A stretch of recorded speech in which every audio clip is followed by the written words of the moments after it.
Hello, everybody. Welcome back to the Bitter Rivals podcast. This is episode 79, which sounds absolutely crazy to say still that we've done 79 episodes. I think you can agree with me on that.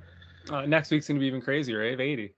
I know. We're like hitting milestones here. It's crazy how many times we've done this.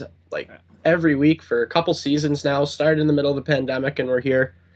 As always, if you're still listening, if you've listened to any episode ever, if you're listening to this episode, thank you very much. As always. And of course, thank you to the Game Entertainment Media for all they've done for us and all the partnerships that they've provided for us. But let's get to some hockey. So we're going to start, as we always do, with some Leafs Habs updates. And there was a certain game that happened in the Maritimes, I almost said. The Maritimes. That I think a lot of Canadians had some interest in. But like I said, first let's get to some Leafs. They won last night. Believe it was a 5-1 final against. Why am I completely blanking? Detroit. It was a good game. Ilya Samsonov had a rebound game, which was really, really, really important for him because both him and Murray have been on a pretty bad tear there. So I believe it was since mid-December they've had like the worst save percentage in the league after going like 2-3 to that point in the season.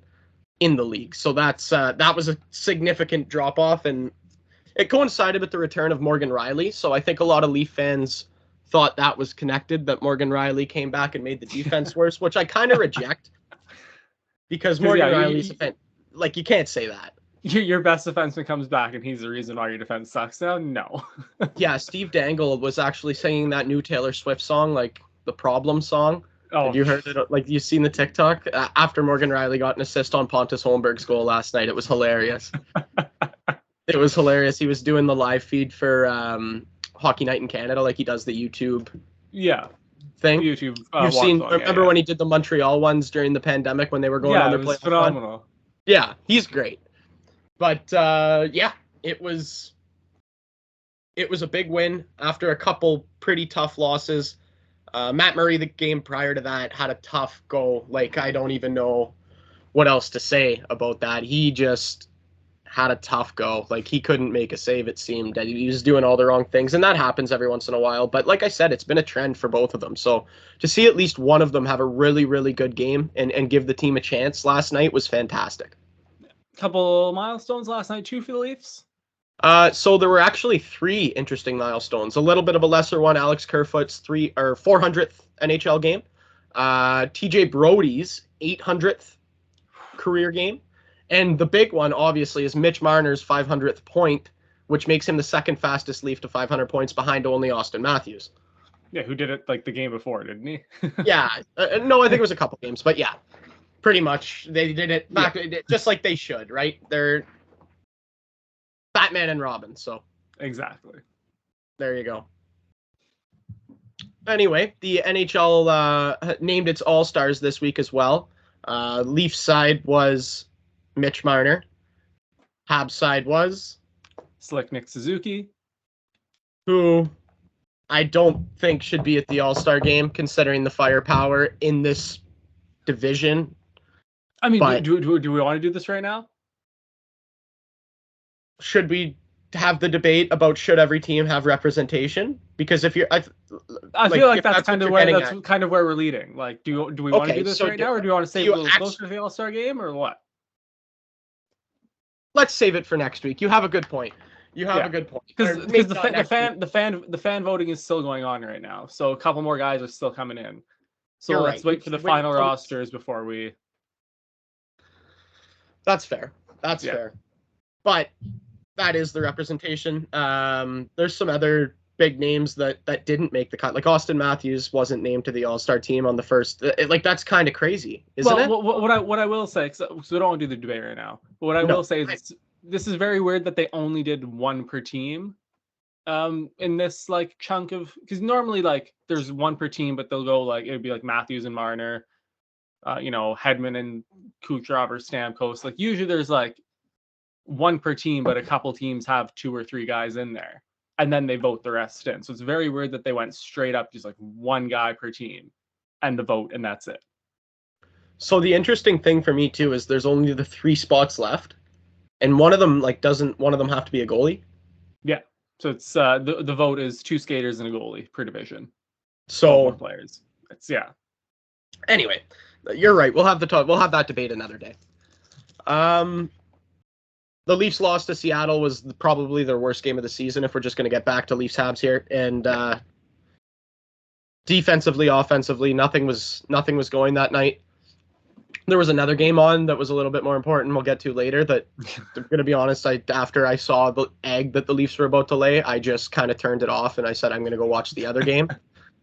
But anyway, let's get to some Habs content for the week, because that's all I have to talk about in Leafland, I think, unless I think of something we'll add on later. But so last night the Habs ended a 6-game skid with a big 5-4 win over the St. Louis Blues. Josh Anderson got the winner late in the game. Yoel Armia, who has been awful for almost a full calendar year, now has 2 goals in his last 3 games. Remember last week you were talking about Jack? I was talking about Jack Guy, and you said that Marty he'd been scratched for being shit, and I had said that nothing that hadn't really happened. That Marty hadn't come out and said that. About 2 days later, he basically said that about Armia. He's there's an expiration date on everything, including patience, and then Armia was scratched for a bunch of games. He's come back with 3 goals in 2 games. Hopefully getting some value up before the trade deadline, because I expect him to be shipped out. But yeah, prior to that, 6-3 loss to the Preds and a 4-1 loss to the Rangers. Both games where Jake Allen and Sam Montembeault just didn't play well. Definitely a bunch of those goals they would have liked back. But yeah, Caden Gooley's out 8 weeks. Fucking the team is just falling apart with injuries right now. It's pretty grim in Montreal, not gonna lie, Ave. Yeah, I kind of haven't been hearing much out of Montreal, and to be honest, as a Leafs fan, that's usually a bad sign for Montreal, because when you guys have anything positive to talk about, you usually do, and when you hear nothing, you know that things are probably going the way that you don't want them to go. I mean, if you give me a second to pull up our fucking IR right now, it is not pretty. I'm sick of that excuse, though. Well, I mean, it's just... I really am. Like we've seen Mike Maths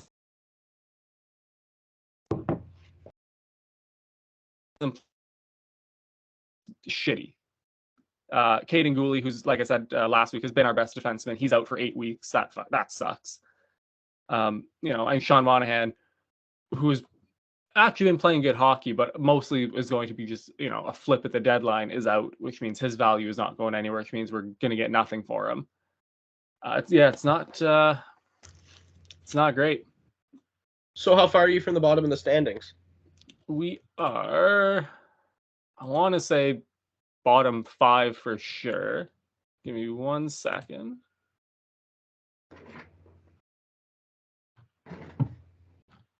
Because if there's ever been a year to tank, it's now. Oh, 100%, Ave. And, look, I am, a diehard Habs fan, want what's best for the team every time. And I think what's best for the team right now is we lose as many games as we can in the back half of the season, because a certain Connor Bedard is probably going to change the face and future of whatever franchise he ends up playing for. And the Habs are currently 27th out of 32.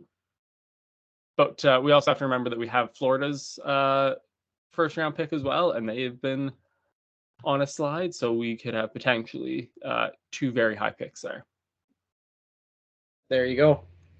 You said Florida's pick. Yeah, they've not been good, and that was a little bit, not that I expected it, but it was kind of a weird situation at the end of during the offseason for them. How they fired their coach, who was did he win the Jack Adams last year? I believe he was definitely nominated. I don't know if he won. Definitely nominated. I don't remember if he won or not. He may have. Forgive me. But ship him out. Ship out Huberdeau, who was getting MVP talk for a lot of the conversation, most of which I shot down and I didn't really get behind. But beside the point, he was getting MVP talk. He was getting Hart talk. Yeah. He was in that conversation. For them to just ship him out, for them to ship out one of their best value defenders in Weegar, a guy who gelled into that team very, very well. I know Matt Tkachuk has been their best player to this point, but you can't just throw a guy like that into the kind of situation that made them successful last year, which I think ran a lot through Huberdeau and his even leadership within that room, and expect to have the same success, especially after you also fire their coach that they worked so hard for. I don't know. I thought it was a weird situation there, and it's kind of showing now. Yeah, I agree 100%. I also didn't expect the drop off to be this bad though. No, you're right. I didn't like expect I think both things from are true. last year, but yeah, like I still expected them to be like a top team in the division. Like I assumed it would like they'd be one of the top 4 there with Toronto, Boston, and Tampa. But like, yeah, the skid that they are on, like, you know, sitting a point above Detroit and Ottawa right now, for like 22nd in the league, that's not good. That's not what you expect out of a team that put up franchise records last year. Yeah, I think a couple NHL records too, did they not? I believe like their goals per game was way up there. I think that's what the record that they at least had it for a lot of the season if they didn't finish the season with that record. It was, tremendous drop off for sure. And you mix that with the fact that they're paying Bobrovsky, who's been subpar, a very, very large sum of money. Oh, he's on 10 mil, is he not? 10.5 even? Yeah, he's. Oh, I mean, 10 is in. He's at least making 10. Yeah, like he's, and he has been. I don't even think he's started more than, call it 60% of their games. Really, he hasn't been, a $10 million goalie since they signed him. Like he's not had a $10 million goalie season for the Florida Panthers. You're correct in saying that. He's been very lethargic and disappointing since signing that deal. After taking the Blue Jackets on a crazy playoff run. Do you remember that? They beat Tampa. 100%. Yeah, that was they swept Tampa. Yeah. So there you go. Just goes to show you goalies are absolute voodoo. Yeah. There's like 4 guys in the world that you can say that you can be confident in, and their names are like Vasilevsky, Price, maybe not anymore, but Price was one of those names. Yeah. Shesterkin, maybe, but he hasn't even been that good this year. Well, I would say he's not done it long enough for me to, because a goalie can have a great season, like, Yeah, I don't want to shit on Jack Campbell here. He had a couple good ones, but like you could very well do, the Jack Campbell of 2 great seasons fall off a cliff. Fair enough. Shesterkin hasn't put it up over the course of time yet. He is on pace to do it, and I don't doubt that he'll do it. He had an MVP year though. Like he was nominated for the Hart last year as a goalie. That's first time that's happened since Carey Price. Yeah. So I see where you're coming from. It was just such a stellar year. I could make the argument, like, just the things he did last year. He carried that Rangers team to a playoff spot and a playoff run. Yeah. Like that's just what happened, right? So I don't know. Another one is Hellebuck. Like a Connor Hellebuck is a guy that you can really place some value in that name, and that's maybe not voodoo. Yeah, but I was the only other one I can think of is maybe Jacob Markstrom. But even then, like, ask Calgary fans about that. Like that's like he was so good for so long in Vancouver. Yeah, and he had a couple good. He was good up until the playoff series against Edmonton last year, and he's been terrible. Yeah, and then he Freaky Friday'd with Mike Smith. Yeah, and he hasn't recovered from it. Yeah, I remember that. Yeah, the Freaky Friday, absolutely. Another one who's establishing himself. He might not be quite there yet. Is Jake Ottinger. Oh yeah. That's but he's super young, so like he doesn't have to be the best goalie in the league right now. No, but he's kept them in a lot of games. To be there. Yeah, he's won them a lot of games, I think. Anyway, should we get to the tournament at hand here? Yeah, well, I mean, talking about the Habs being shit and hoping for high lottery picks. Let's talk about why. Yeah.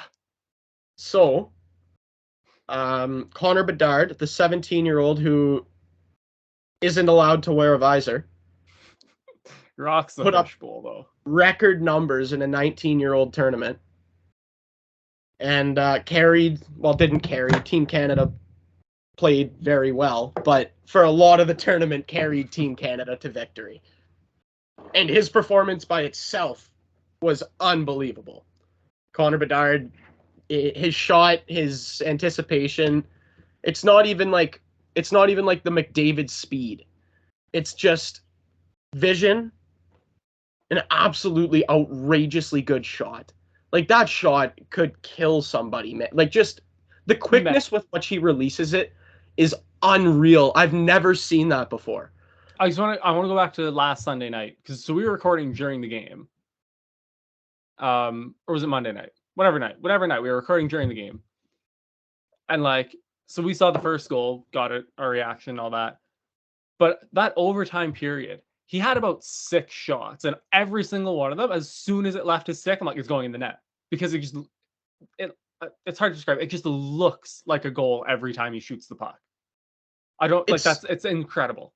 It's just how can, like, when the goalie's so used to reacting to everybody else's release, how can you react to it? Like, it's just so quick. And the other thing that has to go through your head, especially for the goalies in that particular tournament, is this is probably the best shot that I'm ever going to face. Like, that's got to run through your head as well, right? Like, this kid has been, like, it's been said that he's got the second best shot in the world right now behind Austin Matthews. Yeah, and I can't argue that. Like, it's just ridiculous, and it really is the release. His like wrist and like his forearm strength must be absolutely off the charts. Yeah, crazy. Unreal. Let's talk about the rest of the team. Well, so let's start with him scoring maybe one of the most skillful goals in World Junior history in overtime. Yeah. 3-on-3 overtime against Slovakia, right? Slovaks, yeah.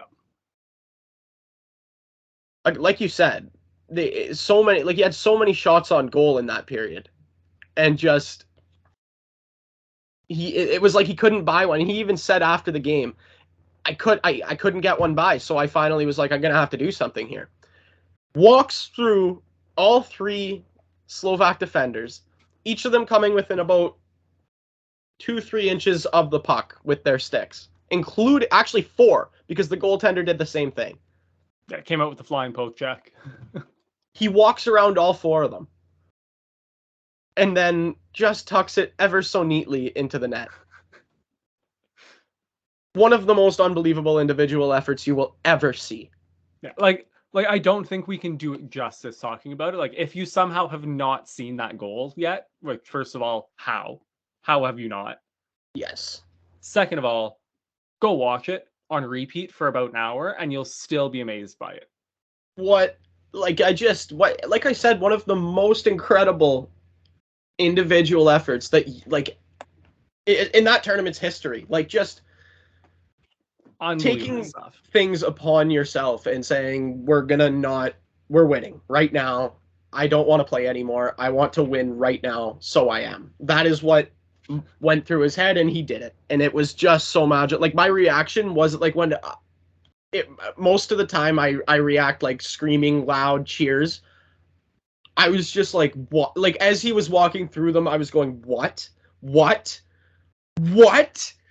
Like, what did I just watch? That was my reaction. Yeah, it was just like straight up just shock. Yeah, it was a where were you moment almost, you know? Yeah. Anyway, now let's get to the rest of the team. Thomas Milic. What a performance. Undrafted. Too small for the NHL, they say. Performance of a lifetime through that American game. Another unbelievable performance against the Czechs in the final. All the credit in the world to that kid. The pressure of being the goaltender for the Canadian national junior team, I couldn't even imagine that pressure. You go in there as an undrafted kid and you do that, especially to that American team, who I think we can agree is probably the second best team on paper in that tournament. Yeah, 100%. Wow. Like, and the crowd chanting, pardon? I don't think he came in as a starter either, eh? Like, in this They were kind of juggling who was going to go. Godreau started the first game against the Czechs, right? And they lost. I think, did Godreau get pulled in that game, or? I don't remember. I don't remember, but I know Milic started the next game, and I think he just ran with it from there. Yeah. Yeah. And, man, It's just something else. I don't know why that tournament means so much to us here in Canada, but it does. And to see those boys do that and to hear that crowd in the Maritimes, that was what a crowd. Like, Man, so I saw a couple of tweets and electric. people are saying like they need to keep, if it's going to be in like Canada, the World Juniors, they can't put it in NHL cities, put it in junior cities, put it in Halifax and Moncton, put it in like just anywhere, because like that small barn atmosphere feels bigger than it does in an NHL barn. Oh yeah, and just the camera angles in the junior rinks are perfect. The junior crowds are unbelievable. They're so passionate. It's oh man, So like good. oh. I have a friend who went to the game in Buffalo. I think it was 2018, the Buffalo tournament when did Canada win gold? Oof. I don't think so actually, but they went to a Canada game there, and again, like you said, it's just not the same atmosphere I think as you would get in those 6,000, 5,000 like seat barns, right? The old barn atmosphere, and junior hockey is that old barn atmosphere. Like I know it was double IHF hockey, but some of the hits that the Canadian boys were throwing in that final game, like in the final, were unreal. Like get filled in, man. Like Habs prospect Owen Beck absolutely laid an American out. I remember watching going like, that's a big boy hit. Like that's that, not a like there junior were a hockey few. hit. Who was the other one that was laying just absolute? Was it Othman? Just number 7. Yeah. Othman was just destroying Czech players every time he touched the ice and clean hits. But oh my god, like that's gonna hurt in the morning, man. Holy lightning. Yeah, it was an unbelievable win. Dylan Guenther, the Arizona Coyote Mullet Arena hero, is also a Canadian hero now. He'll live in Canadian hockey history forever, just like the Jordan Eberle's overtime winner, golden goal. Come on now, that's something you'll always have. Done it. Only 3 guys have done it. Yeah, him, Kent Johnson, and Matt Halischuk. Wow, that's a shout. That was against Sweden. I could not tell you the year, but I remember it was like a wraparound, like goal crease scramble, and he poked it home. Wow, that is yeah. Wow. Not the same. What? Let's talk about that goal. Let's talk about the overtime goal, because I have to say, what a play by Habs draft pick Josh Waugh. Oh my god! Like that is. You go ahead. He's been one of the best players in the queue for the last couple of years. But like, and obviously playing with Bedard in this tournament, he kind of took his game to another level, because you just have to, and also it just kind of naturally happens when you play with someone that good. But yeah, that play, first of all, he was dominant in the semifinal against the States, 2 goals and an assist. And what a penalty killer as well. Let me just add that. A penalty killer. Like, I don't think he came into this tournament, and I've never known him as like a 200-foot player. He's been a high-end offense guy, so you don't need the full 200-foot game. But yeah, but the effort on the PK was huge. The 2 goals against the States. But then like that overtime winner steals the puck in the neutral zone. The patience to walk around the defenseman when he slides, because he could have easily just tried to sauce it, tried to like make the play himself. Oh yeah, waited him out completely. But like the perfect amount, and then picture perfect pass. Me and you could have scored that, getting a feed like that for Dylan Guenther.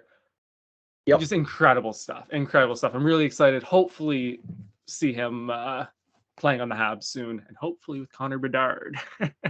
Yeah. And let's talk about after they won.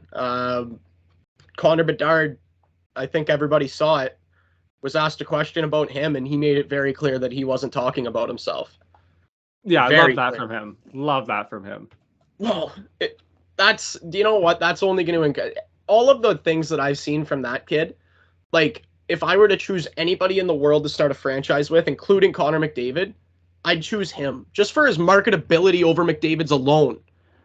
Yeah, because the kid's got like he doesn't even have to have a big personality. He just has to have a personality. He's got some swagger to him. He's got his 100%. Own certain thing. Well, I'm not saying he doesn't, but I'm just saying he could have less of that and still have more than McDavid. Yeah, no, I hear you. But I'm telling you, man, that kid is going to change a franchise. Like, Oh yeah.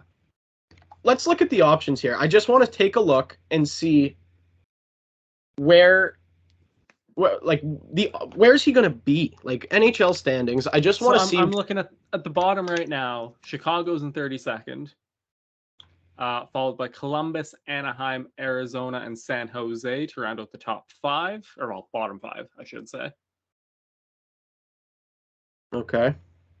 Oh my God. Habs are just behind them there, and 6th worst team in the league. But Dude, the Blackhawks are so bad. Atrocious. Oh my God! Please don't be a Blackhawk. No. That would be worst case. I would honestly, I don't want him in the Eastern Conference. I only want him in the East if he's in Montreal. Honestly, though, do you know what? Maybe I do want him in the Eastern Conference because that would mean that I get to watch him play more often. Like, yeah, because we don't watch a lot of McDavid. I do. They're always on after Leaf games, so I when they're not freaking blacked out, Gary. But like that's what I mean. Like it's either you can watch them on like Saturday night, but you never get to watch the Oilers like during the week. Yeah. Disappointing. That would be disappointing. I mean, if we didn't get to see much of Bedard, because that kid is going to be something ridiculous, I think. Oh yeah. Just the shot, the vision, those two things together. The threat of the shot and his vision of being able to make plays because of the threat of his shot is just the scariest combination. You have to respect the shot every time. Exactly. You also have to respect the fact that he's going to walk around you. Or we've seen a lot of him making just an absolutely perfect pass. Yeah. We saw a lot of that too. How many assists did he have in that tournament, man? Probably more than most guys had points. Just insane stuff from Connor Bedard. Apparently all you have to do is name your kid Connor, man. Yeah, like that's like the moral of the whole story. The moral of the Bitter Rivals podcast for our hype over the last couple of years over McDavid and Bedard is just name your kid Connor. Just seriously, if you have a kid, name him Connor. Name him Connor, give him a hockey stick, you're set. Yeah, and hopefully he ends up more like Bedard than Clifton. I also do want to shout out Colton Dock, who got hurt in that tournament, basically missed the medal round. And I don't remember the player who helped him carry the trophy, if you remember off the top of your head. I don't remember either, but I do remember seeing that, but I forget. Great moment for him. Obviously, arm was in a sling because he blew his shoulder out. So he was holding the World Junior Championship trophy in one hand, and I'm pissed that I forget the player's name. Basically held it up with him to help him carry it, so he got his little lap with it. Just very Canadian, I would say. Oh yeah, beautiful stuff.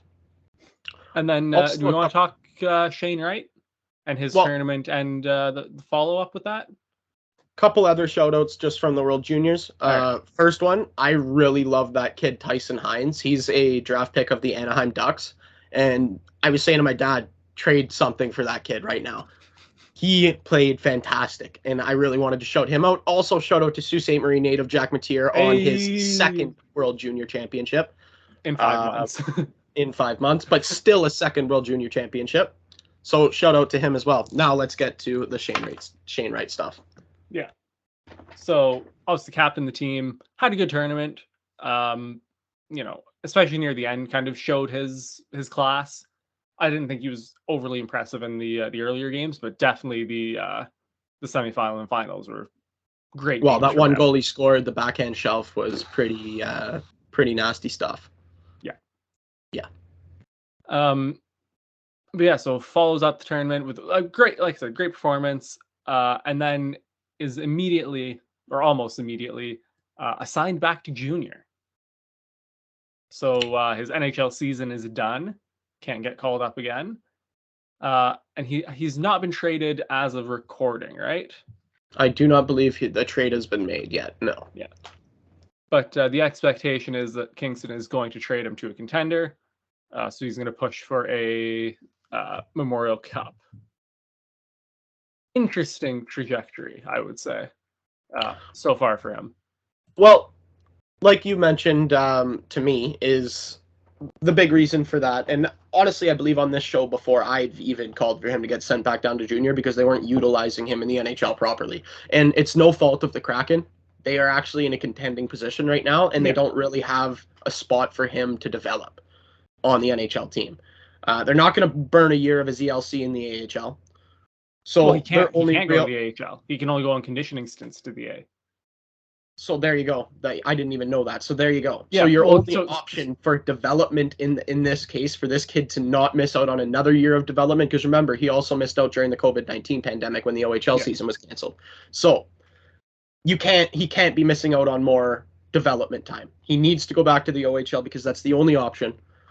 And yeah, he should be on a contender. Look what he just did, captaining Team Canada to a World Junior Championship. So yes, he deserves to be on a contender. He deserves to play hockey, I think, is the most important thing here. And so I just want to circle back. So because he's still 19, actually, no, he just had his birthday, did he not? Yeah, his birthday, yeah. But because he's still junior eligible, he can't be sent to the AHL to play. He can only be sent there on conditioning stints. If he is sent down from the NHL, it has to be to junior, and there's no option to recall for the rest of the year. So having only played 8 games and in the NHL, a conditioning stint in the AHL, it just makes sense, really.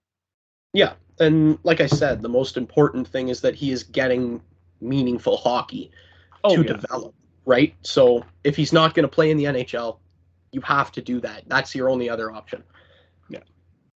Yeah, interesting, though, that he's going to get traded from the team that he's played for the past, 4 or 5 years as soon as he gets sent back down. But it makes sense, right? Like, you're not going to go down and play meaningless hockey. Like I said, it's important for him to play meaningful hockey, so... Yeah, just a couple things with him in the OHL. We got to go see him, first of all. Yes, wherever he gets traded to, we are going to go to that game. Whenever they come to town, we got to go see them. Yeah. 2, coming in about halfway through the season, how many points do you think he's going to put up roughly? Whew. How many games left? I'm not sure, but let's just, if we call it half a season, I think he'll get easily top 10 in goal scoring, or 30 point scoring. 30 points. Or 30 games, I mean, sorry. Is that what we're going off of here? How many points will he get in about 30 games? Let's go at about 30 games. So in 30 games, I'll bet you Shane Wright goes back to the OHL and puts up, on a team that he's never played on before, 50 points. Yeah, I was going to go 50 to 60 would be maybe a little. Yeah. Somewhere in that ballpark. Yeah. And now kind of the other thing I want to bring up with this is the possibility, obviously this is the long way to go, it's only January, but the possibility of a Bedard versus Wright Memorial Cup final. That gets me going. Insane. If that were to take place, that would be absolutely, that would be, if that's not, yeah, like that, I can't even describe, I'm at a loss for words even. I didn't even consider that. That was probably my second thought when I saw that he was getting sent down. My first thought was, is this actually real? Because I wasn't sure if it was a parody account tweeting it or not. And then my second thought was Bedard Wright Memorial Cup final. That is box office hockey. That is, that's the word that I was looking for, was box office. That is top tier content, man. Oh, man. It would be so good. Yeah, did I hear a rumor that the Sioux was wanting to host a mem at some point? Another one? Can't. We fucking can't. Why? Because the Memorial Gardens isn't big enough. Memorial Cup needs minimum 5,000 capacity seats, and the city of Sault Ste. Marie built a 4,500 seat arena because they're idiots. Yeah, and you can't even expand on it. Yeah, because where they put it on the lot, they can't fucking build anywhere. Yeah. If they'd put it, because you know how it's basically right on the sidewalk on the one on the one side, they move it just a little bit, you can build up that side, but nope. So yeah, we're basically never going to host a Memorial Cup. That's super, super unfortunate. I don't know why I thought that was, I thought somebody said that to me, but No, Obviously, like we literally don't meet the requirement. We can want to all we want, but we don't meet the requirements for it. That's wild. Yeah. That's Sometimes our for city you. makes some interesting decisions, man. Anyway. Uh, Anyway, back to hockey. So yeah, let's actually. I kind of wanted to mention Seattle because they clapped Toronto pretty hard this week, yeah, and I don't know if you saw last night. They absolutely clapped the Sens. dummied the Senators. Like they scored 8 goals on them. I think it was 8-4. Tim Stützle had a hat trick and lost. Okay, here's the thing. I knew Stützle had a hat trick, and I knew the Kraken beat the Senators 8-4. I never put the two together. Yeah, wild, man. Like that's got to be the worst feeling ever. Yeah. Anyway, they've been very good. They've been getting some inconsistent goaltending, but other than that, that team looks scary for a second-year team. Like I know what Vegas did, and that's probably never going to happen again. But Seattle, I think, has done a very, very good job. That Beniers kid is awesome. Yeah, like I saw him. He's their all-star, right? I'm pretty sure. Yes, I believe so. And I was kind of like wishy-washy on it, like meh. And then I've kind of been watching, especially like after last night's game, there were some highlights on Twitter, and like I was like, oh, he's like, I don't want to say he's there yet, but like he'll get there. He's very good. I see him very much in like the Jack Hughes kind of like progression, where it's like you see you see the bright spots on the way, and then all of a sudden there's like Jack Hughes on pace for like 100 points this year. Yeah, Jack Hughes has, I don't know if he got more last night, but before last night it was 16 goals in 18 games. Yeah. That's like Austin Matthews stuff, except it's all filthy. Like, have you seen his goals too? They're all just absolutely dirty dangles. Yeah, and I mean, it also helps that he's playing on a super fucking high skill team in New Jersey right now. So yeah, they're tearing it up. They're cooking. They are cooking. Anyway, the reason I pulled up my phone here is because I'm looking at the fantasy league, which is ever so tight. Oh, Ave, I have to special shout out to Rasmus Dahlin for absolutely carrying me this week against you. Put on a show last night as Buffalo won. I forget what the final score was. 6-5 in overtime. 5-point game for Rasmus Dahlin. He is unbelievable, Ave. He is unfucking believable. He's so good. Yeah, I know. I was beating you last night. You were beating me so badly. I was beating you, and Tavares had, what did Tavares get last night? Tavares had 26. He had 2 goals with a game winner. I was so jacked. I was like, I'm going to beat Gitano this week. I'm going to be tied for first in the league. Is that actually the case? Am I lying? Just about. Yeah, I would have been tied for first in the league. But no, guess what? The Buffalo Sabres, in their unbelievably beautiful goat head jerseys, screwed me over. And that's exactly what happened. Like, Tage Thompson. Oh my, did you see his goal last night? It was Ovechkin, but 6 inches taller. Bro, like, Tage Thompson is that guy. Like, I think there's nothing else to say about it. Like, he's that guy. He's making $1.4 million this year. Did you know that? How many years left on that deal? Just this year. Next year kicks in at 7.1. Okay. As long as they got him signed, fine. Yeah. And honestly, the way he's playing, 7 whatever. Yeah, the way at the time, I remember when he signed the deal, I was like, "Oh yeah, it made 0 sense." What? Especially considering they already have the Skinner deal. I was like, why are you just handing out these massive contracts to like half-proven guys? Like, I kind of didn't really fathom it. But now, and he also has a no-move clause from next year. So next year it kicks in. The year following, he has the no-move clause until 2030. It's crazy. I was looking at it on Cat Friendly last night. I was like, oh my God. What you're saying is Buffalo has like some core pieces. Like legitimate. They have Tage Thompson. Yeah, they got Dylan Cousins upcoming. I don't even think he's signed yet. I think he still would be on his entry level, would he not? He was playing in World Juniors last year? Yeah, I want to say. Yeah, so he's I think he's definitely still on his ELC. Like this is probably the last year of his ELC, I would imagine. Yeah. Like unless they burnt off a year, which I don't know why you would in that scenario, but yeah, because they've never really been good enough to to warrant burning a year. Anyway. And no offense to him, he's not been good enough to warrant burning a year either, but that's fine because he's still super young. Point a game guy right now almost. No, 100%. But previously, like, because usually you burn like the first year, right? Like he wasn't good enough in his first year to burn it. Yeah, and we're just talking about the top end. You're right though. Like they got that kid who plays with Dahlin. Well, they've got Owen Power and Rasmus Dahlin. Yeah, Owen Power and Rasmus Dahlin, but they have I forget who he is. He's an old ex-NHLer's kid, and he's Rasmus Dahlin's defense partner. I don't know who you're talking about. Am I gonna have to pull up this? I know. As soon as you say it, I'm gonna be like, "Are you kidding me? Like, why don't I know this?" Hold up, we're looking it up now. Yeah. Sorry, we don't have Jamie like Joe Rogan does on his podcast, so it takes some time. Can we hire Jamie? That would be great if we could. Samuelsson.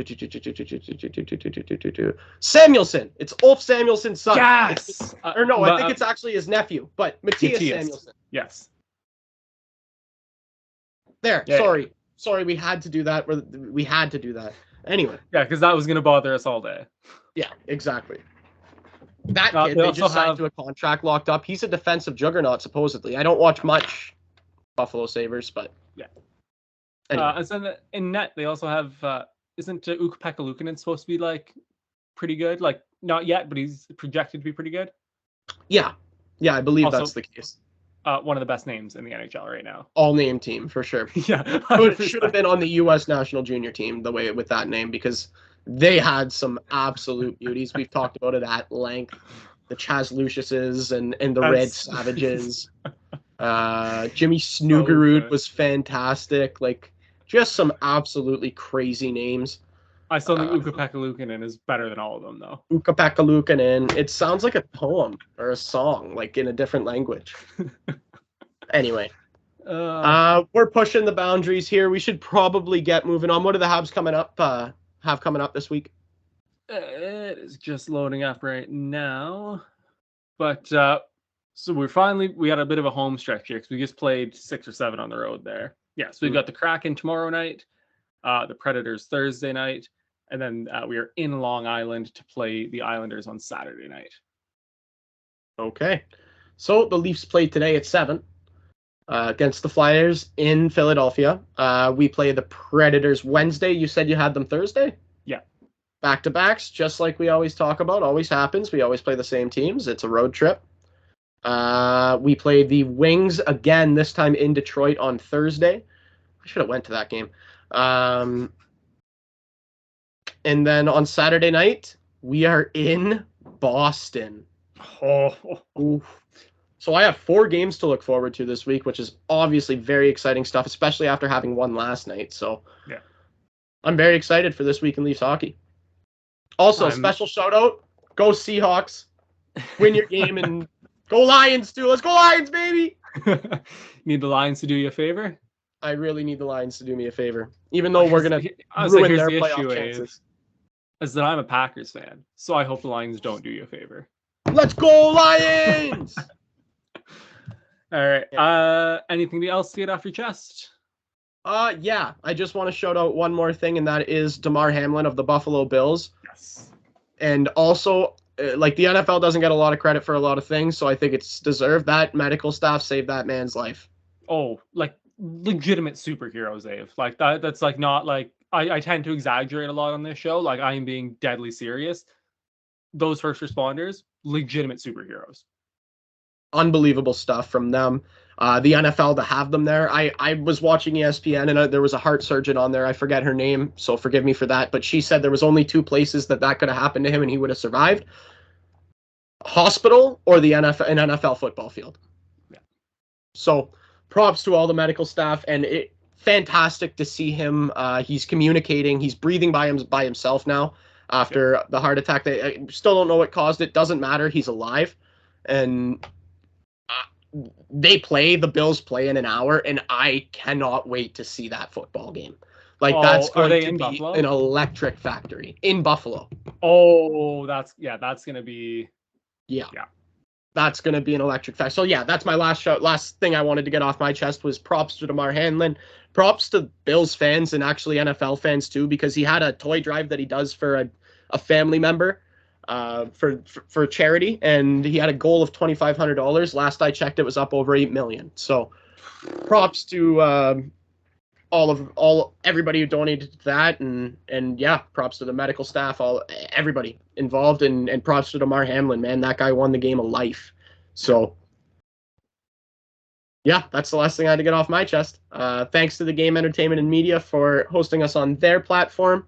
Check us out on YouTube if you're listening right now. If you ever have time, you want to see how ugly we are, just pull up the YouTube. Anyway, we'll see you next week for episode 80. Until then, go Leafs, go. Go Habs.